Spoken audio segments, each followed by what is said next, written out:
1971 সালের পর দেশে আরো একবার মক ড্রিল। বুধবার সারা দেশে অনুষ্ঠিত হবে নাগরিক সুরক্ষার মহড়া। বাজবে বিমান হামলার সতর্কতা সাইরেন।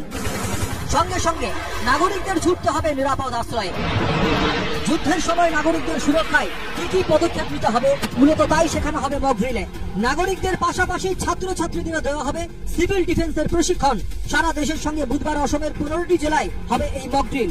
জেলাগুলি হচ্ছে কামরূপ মহানগর, কামরূপ বঙ্গাইগাঁও, কোকরাঝাড়, ধুবড়ী, গোয়ালপাড়া, ডিব্রুগড়, যোরহাট, শিবসাগর, তিনসুকিয়া, শোনিতপুর, লখিমপুর, দরং, গোলাঘাট ও Karbi Anglong.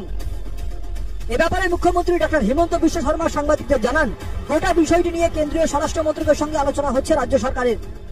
Today, Home Secretary as of now is in VC with Chief Secretary. So once he gets the direction, we will be able to notify them. So at present, the VC is going on. বিমান হামলার সময় কি ধরনের পদক্ষেপ নিতে হবে mock ড্রিলে মূলত এই বিষয়ে জোর দেওয়া হয়েছে। মক ড্রিলের সময় খতিয়ে দেখা হবে বিমান হামলার সতর্কতা সাইরেন সক্রিয় আছে কিনা। সাইরেন বাজলে সাধারণ নাগরিককে কি করতে হবে। রাতে বিমান হামলা হলে ক্র্যাশ ব্ল্যাকআউট করা। গুরুত্বপূর্ণ সরকারি বেসরকারি স্থাপনায় ক্যামোফ্লেজ করা। উত্তর পূর্বে শুধু অসম নয়, অরুণাচল প্রদেশের 5টি জেলায়ও হবে মক ড্রিল। অসমে কিভাবে মক ড্রিল সম্পন্ন হবে সে বিষয়ে এখনো বিস্তারিত কোনো তথ্য পাওয়া যায়নি। উল্লেখ্য, 1971 সালে ভারত পাকিস্তান যুদ্ধের সময় দেশে হয়েছিল মক ড্রিল।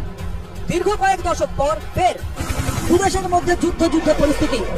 যে কোনো সময় শুরু হতে পারে যুদ্ধ। তাই যুদ্ধ পরিস্থিতিতে নাগরিকদের সুরক্ষার জন্য মক ড্রিলের নির্দেশ দিয়েছে কেন্দ্রীয় স্বরাষ্ট্র মন্ত্রক। উল্লেখ্য, বুধবার ভারতে মক ড্রিল হলেও পাকিস্তানে তা কয়েকদিন আগেই শুরু হয়েছে।